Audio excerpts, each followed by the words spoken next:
What makes lyrics cheesy? I think this is an important thing to think about because we all, hopefully, want to avoid cheesy, corny lyrics. And in order to avoid cheesy, corny lyrics, we kind of have to know what makes them cheesy to begin with. Let's talk about it.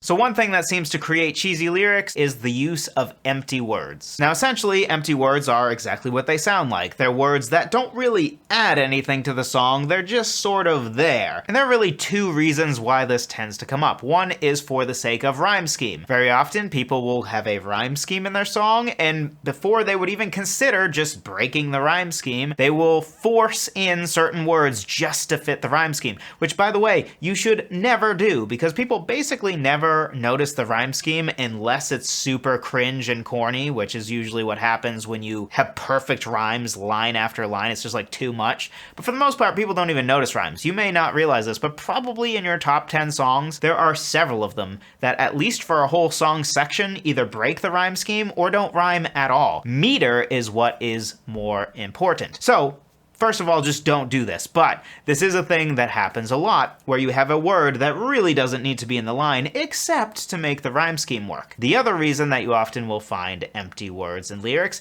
is because they couldn't find a way to naturally word a line in a way that it actually fits the meter of the song. So essentially, let's say the meter of the melody dictates that you would have a line that has, I don't know, 6 syllables worth of words, but you only have 4 syllables worth of words. So instead of finding a natural way to reword it so that it is 6 syllables, or even maybe being willing to break the meter if it works with the melody, you can adjust the melody a little bit. But before doing that, you just say, let me just throw in a 2-syllable word that really doesn't need to be there, it really doesn't add anything, but it will make the meter work. Now again, to a degree, we all have to do this somewhat, because we have to figure out a way to reword our lines sometimes in order to naturally fit the lyric. But the key word here is naturally. If the lyric naturally fits with the melody because it shares the same meter, then that means you don't just throw in a filler word or empty word that makes it work. You find a way to reword the whole line in a way that feels natural rather than just some empty word being shoved in. My personal favorite example of an egregious use of empty words is Hey Soul Sister by Train. The lyrics say, "Your lipstick stains on the front lobe of my left side brains."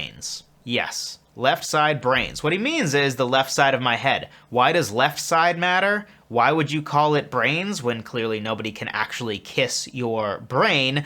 Oh, because he just wants to make sure the word rhymes with stains, resulting in a super cringe lyric. "I knew I wouldn't forget you, and so I went and let you blow my mind." And the chorus says, "Hey soul sister, ain't that Mr. Mister on the radio, stereo, the way you move ain't fair, you know. Hey soul sister, I don't want to miss a single thing you do tonight." This is an absolute masterclass in empty words, because tonight is a fairly empty word, and we've all used it. I'm not going to come down too hard on that, but tonight is one of those meaningless things, like why tonight? Why not today? Why? What's so important about tonight? But also, the rest of this song section is just rife with stuff that doesn't matter. Ain't that Mr. Mister on the radio? First of all, who even knows what Mr. Mister is? I had to look it up, and I don't know, maybe if you're of a certain age, you know who Mr. Mister is, but it's just a pop culture reference. Who cares? What does it matter? And then, the way you move ain't fair, you know. That's just sort of stock stuff, and I don't want to miss a single thing you do tonight is about as cookie cutter as it can get. And then there's a whole section that's just hey, which is by definition filler words because it doesn't mean anything at all. "You gave my life direction, a game show love connection we can't deny." What does game show love connection even mean? I don't know. I lean towards they just needed it for the meter, so they put in the word game show, even though it doesn't really make any sense. What, is the suggestion that in a game show you make a really special love connection? And one of my personal favorites, "I'm so obsessed. My heart is bound to beat right out of my untrimmed chest." I think I can safely say that's a detail that exactly 0 people wanted. Your untrimmed chest? Nobody cares that your chest is untrimmed, and obviously it's not important to the song. It's clearly just a filler word. You needed something that filled 2 syllables, so you figured out, oh, wouldn't it be funny to have untrimmed chest?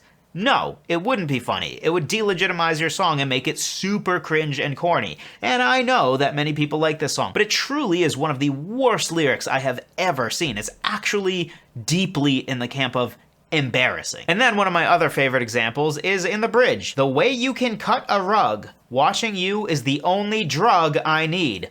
Holy crap. First of all, comparing love to a drug. And they don't even do it in a clever way. They literally just straight up say, basically, your love is a drug. So it's the most cookie cutter of cookie cutter ways to say that. And the way you can cut a rug? What does that have to do with anything? Who cares? Ah, but Joseph, the reason he talks about cutting a rug is to fit this arbitrary rhyme scheme, which is just rhyme, rhyme, rhyme, rhyme, rhyme. You see, rug rhymes with drug. And they go even further. And then it says, so gangsta, I'm so thug, for our third rhyme, you're the only one I'm dreaming of. Let me get this straight. You're so gangsta, you're so thug because you like the way she can cut a rug? Or because you compared her love to a drug? Like, there's nothing less gangsta than train.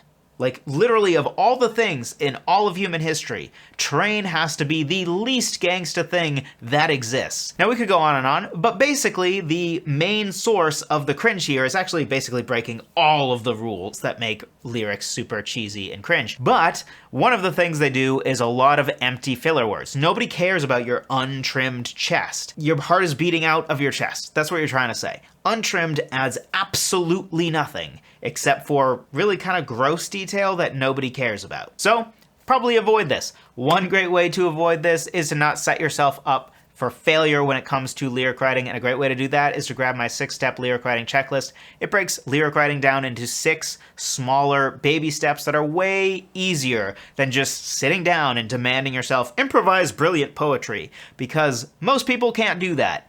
And even the people who can do that probably shouldn't do that most of the time, because writing, like everything else, has a process. And this process has some steps before you actually write the lyrics themselves, and there are steps after the process of writing the lyrics. Because with all writing of words, you want to have a form of editing process as well. Authors never just write a first draft of the book and send it out that way. It has drafts. They edit. They think about the wording more than just whatever they came up with the first time. So be sure to grab that, my free gift to you. Thank you so much for watching. I appreciate every single one of you. Talk to you in the next one.